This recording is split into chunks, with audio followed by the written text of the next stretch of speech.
Hello friends, Karthik Deepa serial August 6 நாளைக்கு எபிசோடுக்கான ஒரு review தாங்க இந்த வீடியோவில் நம்ம இன்றைக்கி பார்க்க போகிறோம். எபிசோடை ஸ்டார்ட் பண்ணுறதுக்கு முன்னாடி இந்த வீடியோவை மறக்காமல் லைக் பண்ணிக்கோங்க. உங்களுடைய ஒவ்வொரு லைக்ஸும் தொடர்ந்து வீடியோ போடுறதுக்கு எங்களுக்கு கொஞ்சம் இன்ட்ரெஸ்டிங்காகவும் என்கரேஜிங்காகவும் இருக்கும். எபிசோடில் என்ன நடக்குதுன்னு வாங்க பார்க்கலாம். அபிராமி வந்துட்டு ரம்யாட்ட கேட்குறாங்க, ரம்யா இது மாதிரி உனக்கு ஒரு நல்ல வரன் பார்த்துருக்கமே, இது உனக்கு பிடிச்சிருக்கா அப்படின்னு கேட்க ரம்யா நேராக அந்த ஃபோட்டோவை பார்க்குறாங்க. பார்த்துட்டு ரம்யா கேட்குறாங்க தரகர்கிட்ட, இங்கே பாருங்கள் தரகரே, நான் வந்துட்டு கல்யாணம் ஆன பிறகும் எங்கள் வீட்டில் தான் இருப்பேன், அதை சொல்லிடுங்க அப்படின்னு. அப்போ விஸ்வநாதன் சொல்கிறாரு, என்னம்மா இப்படி சொல்கிற, கல்யாணம் ஆகிட்டேன்னா நீ மாப்பிள்ளை வீட்டுக்கு தானேம்மா போகிற மாதிரி இருக்கும் அப்படின்னு. அதுக்கு ரம்யா சொல்கிறாங்க, இல்லைப்பா உங்களுக்கு வேற இப்போ உடம்பு சரியில்லாமல் இருக்குது, அப்படி இருக்கையில் நான் எப்படி வந்துட்டு உங்களை மட்டும் தனியாக விட்டுட்டு போக முடியும் அப்படின்னு. அப்போ அபிராமி சொல்கிறாங்க, இங்கே பாருங்கள் விஸ்வநாதன், ரம்யா சொல்கிறதும் உண்மை தானே, உங்களுக்கு இப்போ உடம்பு சரியில்லாமல் இருக்குது, உங்களை இப்படி தனியாக விட்டுட்டு போகிறதுக்கு ரம்யா கண்டிப்பாக விரும்ப மாட்டான், அதனால் வீட்லேயே தங்குற மாதிரி ஏதாவது ஒரு பையனை நம்ம பார்க்கணும் தான் அப்படின்னு.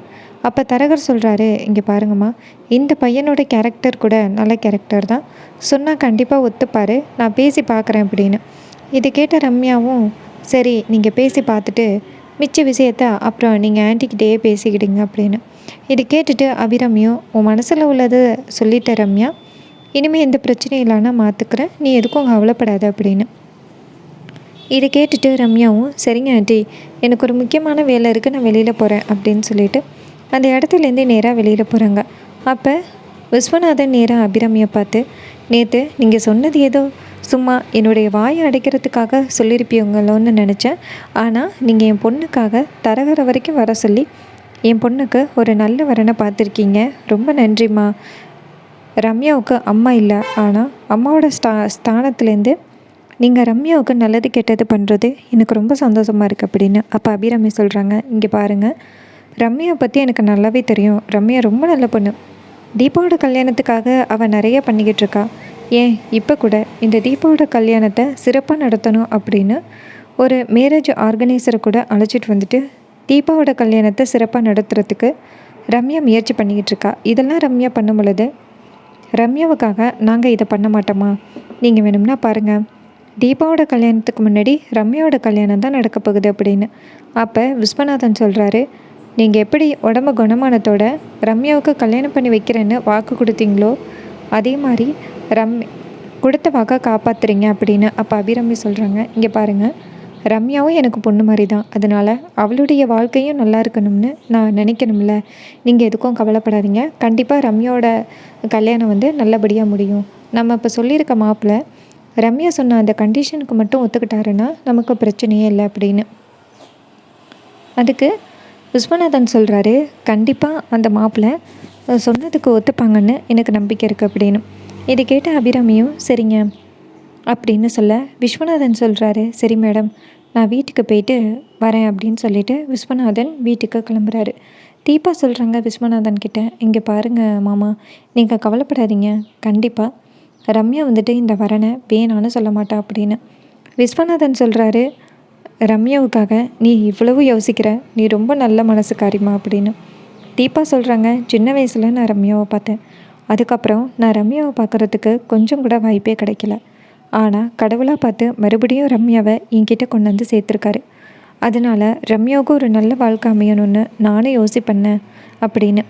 இதை கேட்டுட்டு விஸ்வநாதன் தீபாவை பார்த்து, நீ நல்லா இருப்பம்மா அப்படின்னு சொல்லிட்டு விஸ்வநாதன் நினைக்கிறாரு, நீ இந்த அளவுக்கு ரம்யா மேலே பாசமாக இருக்க, ஆனால் ரம்யா ஒன்றை கொலை பண்ணிவிட்டு கார்த்திகை கல்யாணம் பண்ணணும் அப்படின்னு மனசுக்குள்ளே அவ்வளோ வெறியோடு இருக்கா, ஆனால் இது தெரியாமல் நீ ரம்யா ரொம்ப நல்லவ அப்படின்னு அவளுக்கு சப்போர்ட் பண்ணிக்கிட்டே இருக்க, உன்னை அந்த கடவுள் தாமா காப்பாற்றணும், எப்படியாவது உனக்கும் கார்த்திக்கும் கல்யாணம் பண்ணி வச்சிட்டோம்னா அதுக்கப்புறம் ரம்யா மனசார நான் தோத்துட்டேன் அப்படின்னு நினச்சி அவள் கண்டிப்பாக இந்த பிரச்சனையிலேருந்து விலகிடுவான்னு நாங்கள் எல்லாருமே ஒரு நம்பிக்கையில் இருக்கோம், அதனால தான் அமைதியாக இருக்கோம் அப்படின்னு விஸ்வநாதன் நினைக்கிறாரு. அதுக்கப்புறமா விஸ்வநாதன் தீபா கிட்ட, சரிம்மா நான் வீட்டுக்கு போயிட்டு வரேன் அப்படின்னு சொல்லிட்டு வீட்டுக்கு கிளம்புறாரு. இன்னொரு பக்கம் நம்ம கார்த்தி விஸ்வநாதனை போய் பார்க்குறாரு. அப்போ விஸ்வநாதன் சொல்கிறாரு, கார்த்தி நீங்கள் சொன்ன மாதிரியே சொல்லிட்டேன், அந்த தரகர் வந்து ஏதோ ஒரு மாப்பிள்ளை ஃபோட்டோவை காமிச்சாரே, அது யாருன்னு உங்களுக்கு தெரியுமா அப்படின்னு. அப்போ கார்த்தி சொல்கிறாரு, அந்த பையனை எனக்கு நல்லாவே தெரியும். இன்ஃபேக்ட் அந்த பையனை மட்டும் பர்டிகுலராகவும் காமிக்க சொல்லி நான் தான் அந்த தரகர்கிட்ட சொல்லியிருந்தேன். அந்த தரகர் வாண்டடாக தான் அந்த ஃபோட்டோவை காமிச்சார். அந்த பையனை எனக்கு தெரியும் அப்படின்னு. அப்போ விஸ்வநாதன் சொல்கிறாரு, கார்த்தி, ரம்யாவுக்கு அவசரமாக கல்யாணம் பண்ணி வைக்கிறோம்னு நீங்கள் தேவையில்லாத யாரையும் செலக்ட் பண்ணலையே அப்படின்னு. அப்போ கார்த்தி சொல்கிறாரு, இங்கே பாருங்கள், ரம்யாவுக்கு ஒரு நல்ல வாழ்க்கை அமையணும்னு நானும் தான் நினைக்கிறேன் அப்படின்னு. அப்போ விஸ்வநாதன் சொல்கிறாரு, உங்கள் பொண்டாட்டியை என் பொண்ணு கொல்ல பார்த்தா, அப்படி இருந்தும் நீங்கள் என் பொண்ணு மேலே அவ்வளவா கோவப்படாமல் நான் சொன்னேங்கிற ஒரே வார்த்தைக்காக நீங்கள் ரம்யாவுக்கு ஒரு நல்ல வரனை பார்க்குறீங்களே, எனக்கு ரொம்ப சந்தோஷமாக இருக்குது தம்பி அப்படின்னு. அப்போ கார்த்தி சொல்கிறாரு, இங்கே பாருங்கள், நான் வந்துட்டு ரம்யாவுக்கு ஒரு நல்ல வாழ்க்கை அமையணும் அப்படின்னு தான் நினைக்கிறேன். ஆனால் இதுக்கு இடையில் ரம்யா எப்பயாவது தீபாவை கொலை பண்ணணும்னு முயற்சி பண்ணால் கண்டிப்பாக நான் ரம்யாவை தண்டிக்கிற மாதிரி இருக்கும் அப்படின்னு. இது கேட்டுட்டு அவர் சொல்கிறாரு, தம்பி, கண்டிப்பாக எந்தவித பிரச்சனையும் நடக்காது. இந்த பிரச்சனையும் நடந்துச்சுன்னா நான் பார்த்துக்கிறேன் தம்பி. நீங்கள் ரம்யாவோட கல்யாணத்துக்கான ஏற்பாடுகளை மட்டும் பண்ணுங்க அப்படின்னு விஸ்வநாதன் கார்த்திகிட்ட சொல்லிக்கிட்டு இருக்காரு. அப்போ ரம்யா வந்துட்டு ஆஃபீஸ் இருக்க முடிச்சுட்டு அந்த பக்கமாக வராங்க. அப்போ விஸ்வநாதனும் கார்த்தியும் பேசிக்கிட்டு இருக்கிறத நம்ம ரம்யா பார்க்குறாங்க. ரம்யா நேராக பார்த்துட்டு செம்ம ஷாக் ஆகுறாங்க. அப்போ ரம்யா நினைக்கிறாங்க, என்ன இது, அப்பா கார்த்திக் கூட பேசிக்கிட்டு இருக்காரே, என்னவா இருக்கும் அப்படின்ட்டு ரம்யா கொண்டு போய் காரை நிப்பாட்டிட்டு நேராக அவங்க அப்பாட்ட போகிறாங்க. அப்போ கார்த்தியும் விஸ்வநாதனும் ரம்யாவை பார்த்துட்டு ஷாக் ஆகுறாங்க. அப்போ கார்த்தி விஸ்வநாதன்கிட்ட சொல்கிறாரு, இங்கே பாருங்கள், நீங்கள் பொறுமையாக பதில் சொல்லுங்கள் அப்படின்னு சொல்ல அவரும் சரி அப்படிங்கிறாரு. ரம்யா நேராக அவங்க அப்பாட்ட, அப்பா, இங்கே என்ன பண்ணுறீங்க, ஆண்டி வீட்டிலேருந்து வீட்டுக்கு போகிறேன்னு சொல்லிவிட்டு கார்த்திகிட்ட பேசிக்கிட்டு இருக்கீங்க அப்படின்னு. அப்போ விஸ்வநாதன் சொல்கிறாரு, ரம்யா, நான் இந்த பக்கமாக கோயிலுக்கு வந்தேன், அப்போ கார்த்தியை பார்த்தேன், அதான் நின்று பேசிக்கிட்டு இருந்தேன் அப்படின்னு. ரம்யா கேட்குறாங்க, என்ன பேசிக்கிட்டு இருந்தீங்க அப்படின்னு. அப்போ கார்த்தி சொல்கிறாரு, அதெல்லாம் ஒன்றும் இல்லை, உங்களுக்கு ஒரு மாப்பிள்ளை பார்த்துருக்கோம்ல, அவர் எப்படிப்பட்டவர் அப்படின்னு அப்பா ரொம்ப ஃபீல் பண்ணுறாரு. ஏன்னா அவர் ரொம்ப வந்துட்டு பிரச்சனை பிடிச்ச ஆளாக இருந்தால் என்ன பண்ணுறது, அதான் உனக்கு ஒரு நல்ல வாழ்க்கையை அமையணும்ல, அதை பற்றி தான் உங்கள் அப்பா என்கிட்ட கேட்டுக்கிட்டு இருந்தார் அப்படின்னு. அதுக்கு ரம்யா சொல்கிறாங்க, ஓ அப்படியா, சரி வாங்கப்பா வீட்டுக்கு போகலாம் அப்படின்னு சொல்ல விஸ்வநாதனும் சரி அப்படின்னு சொல்லிட்டு கார்த்தியை திரும்பி பார்த்துட்டு அந்த இடத்துலேருந்து போகிறாரு. அப்போ ரம்யா கார்த்தியை திரும்பி பார்க்குறாங்க. அப்போ கார்த்தி கொஞ்சம் கோவமாக நிற்கிறத ரம்யா நோட் பண்ணுறாங்க. அப்போ ரம்யா நினைக்கிறாங்க, கண்டிப்பாக நமக்கு பின்னாடி ஏதோ ஒரு பிளான் நடந்துக்கிட்டு இருக்கு, நமக்கு தெரியாதுன்னு நினச்சிக்கிட்டு இருக்காங்க, அதை எப்படி கண்டுபிடிக்கிறது அப்படின்னு ரம்யா நினைக்கிறாங்க. அப்போ ரம்யா யோசிக்கிறாங்க, சரி அந்த சேகர் கொஞ்ச நாளாக இங்கேயே தெரிஞ்சுக்கிட்டு இருந்தான், இப்போ சேகரை சுத்தமாக காணுமே, சேகர் இங்கே போயிருப்பான் அப்படின்னு ரம்யா நினைக்கிறாங்க. ரம்யா நேராக அவங்க அப்பா விஸ்வநாதன்ட்ட, அப்பா நீங்கள் எடுத்துகிட்டு வந்த கார் எங்கே அப்படின்னு விஸ்வநாதன் சொல்கிறாரு. இங்கே தாம்மா கிடக்கு அப்படின்னு. அப்போ ரம்யா சொல்கிறாங்க, அந்த காரில் நீங்கள் வீட்டுக்கு போங்கப்பா அப்படின்னு சொல்லிட்டு ரம்யா அவங்க அப்பாவை காரில் ஏற்றி வீட்டுக்கு அனுப்பி வைக்கிறாங்க. அப்போ விஸ்வநாதன் நேராக கார்த்திக்கு கால் பண்ணுறாரு. அப்போ கார்த்திக் கேட்குறாரு, உங்கள்கிட்ட ஏதாவது ரம்யா கேட்டாங்களா அப்படின்னு. விஸ்வநாதன் சொல்கிறாரு, அதெல்லாம் ஒன்றும் கேட்கல கார்த்தி அப்படின்னு. கார்த்தியும் சரி, கொஞ்சம் கூட ரம்யா சந்தேகப்படக்கூடாது, அதுதான் நமக்கு முக்கியம், லைட்டாக ரம்யா சந்தேகப்பட்டாலும் நம்மளுடைய திட்டத்தில் பிரச்சனை வந்துடும், அதுக்கப்புறம் என்னோடய கல்யாணத்தையும் தீபாவோட கல்யாணத்தையும் நிப்பாட்டுறதுக்கு ரம்யா முயற்சி பண்ணுவாங்க, இதனால் எங்கள் அம்மாவுக்கு பாதிப்பாகிறதுக்கு வாய்ப்பு இருக்குது, அதனால் நீங்கள் எதுக்கும் கொஞ்சம் கேர்ஃபுல்லாக இருங்க அப்படின்னு. அதுக்கு விஸ்வநாதன் சொல்கிறாரே, கார்த்திக் கவலைப்படாத, நான் கரெக்டாக பார்த்துக்கிறேன், ரம்யாவுக்கு இந்த உண்மையான விஷயம் எதுவும் தெரியாது அப்படின்னு விஸ்வநாதன் சொல்கிறாரு. இது அப்படியே விஸ்வநாதனோட டிரைவர் வந்து காதில் வாங்கிடுறாரு. இன்னொரு பக்கம் நம்ம ரம்யா வந்துட்டு நேராக காரில் போயிட்டுருக்கும் பொழுது ரம்யா நினைக்கிறாங்க, சேகருக்கு கால் பண்ணோம் அப்படின்ட்டு நேராக சேகருக்கு கால் பண்ணுறாங்க. சேகர் வந்து ஃபோன் அட்டன் பண்ணலை. சேகர் நினைக்கிறாரு, நம்ம மட்டும் ஃபோன் அட்டன் பண்ணோம்னா கண்டிப்பாக அந்த ரம்யா மேடம் நம்மக்கிட்ட ஏதாவது துருவி கேட்டு உண்மையை வாங்கிடுவாங்க, அதுக்கப்புறம் அந்த போலீஸனையே சும்மா விட மாட்டானுங்க, நம்ம என்ன பண்ணுறது அப்படின்னு சேகர் ஃபோனை சுவிட்ச் ஆஃப் பண்ணுறாரு. அப்போ சேகர் வந்து ரோட்டில் தான் நின்றுக்கிட்டு இருக்காரு. அதே பக்கமாக ரம்யா போகிறாங்க. ரம்யா வந்துட்டு சேகரை பார்த்துட்டு ஃபோனை சுவிட்ச் ஆஃப் பண்ணிவிட்டு இங்கே நின்றுக்கிட்டு இருக்கான் அப்படின்னு சொல்லிட்டு காரை நிப்பாட்டிட்டு நேராக ரம்யா சேகரை போய் பார்க்குறாங்க. சேகர் ரம்யாவை பார்த்துட்டு செம்ம ஷாக் ஆகுறாரு. என்ன இது, ரம்யாவிடம் இங்கே வந்துட்டாங்களே அப்படின்னு. அப்போ சேகர் ரம்யாவை விட்டு தப்பிச்சு போய் பார்க்குறாரு. அப்போ ரம்யா டக்குன்னு சேகரை கூப்பிட்றாங்க. நிற்க போறியா இல்லையா? இல்லைனா நீ தான் இது எல்லாத்துக்கும் காரணம்னு உன்னைய போலீஸில் பிடிச்சு கொடுத்துரும் அப்படின்னு. அப்போ சேகர் நினைக்கிறாரு, ஆஹா, எந்த பக்கம் போனாலுமே என்னை போலீஸில் பிடிச்சு கொடுக்கணும் அப்படின்னு எல்லாரும் நினைக்கிறாங்களே அப்படின்ட்டு நிற்கிறாரு. அப்போ ரம்யா அங்கே சேகர் பக்கத்தில் போயிட்டு, என்ன நினச்சிக்கிட்டு இருக்கா? நானும் 2 நாளாக உனக்கு கால் பண்ணிக்கிட்டே இருக்கேன், ஃபோன் எடுக்கவே மாட்டேங்கிறேன், எங்கே தான் போனேன் அப்படின்னு. அப்போ சேகர் சொல்கிறாரு, மேடம் நீங்கள் தானே மேடம் சொன்னீங்க இது மாதிரி இந்த ஊர்லேயே இருக்கக்கூடாது, எங்கேயாவது போயிடணும் அப்படின்னு. அதுக்கு ரம்யா கேட்குறாங்க, எங்கேயாவது போயிடணும் அப்படின்னு தான் சொன்னேன், ஆனால் நீ எங்கேயும் போன மாதிரி தெரியலையே, இங்கே தானே இருக்கிற அப்படின்னு. அப்போ சேகர் சொல்கிறாரு, மேடம் நான் ஊரை விட்டு போகலாம் அப்படின்னு தான் மேடம் இருக்கேன் அப்படின்னு. ரம்யா சொல்கிறாங்க, சரி சீக்கிரம் போகிற வழியை பாரு அப்படின்னு. அப்போ சேகர் ரொம்ப பதட்டமாக இருக்கிறத பார்த்துட்டு ரம்யா கேட்குறாங்க, நீ ஏன் பதட்டமாக இருக்க அப்படின்னு. அப்போ சேகர் சொல்கிறாரு, அதெல்லாம் ஒன்றும் இல்லை மேடம், நான் நார்மலாக தான் இருக்கேன் அப்படின்னு. அப்போ ரம்யா கேட்குறாங்க, 2 நாளாக உன்னை காணோம், நீ என்றைக்கு காணாமல் போனியோ அன்னையிலேருந்து கார்த்தி முகத்தில் ஒரு மாற்றம் இருக்குது. அதோட எங்கள் அப்பா எனக்கு கல்யாணம் பண்ணி வச்சே ஆகணும் அப்படின்னு பிடிவாதமாக இருக்கார். இது எல்லாத்தையும் ஒப்பிட்டு பார்க்கையில் இதுக்கு பின்னாடி ஏதோ ஒரு விஷயம் இருக்குன்னு மட்டும் புரியுது சேகர். இங்கே பாரு, உண்மையை சொல்லு, 2 நாளைக்கு முன்னாடி என்ன நடந்துச்சு அப்படின்னு.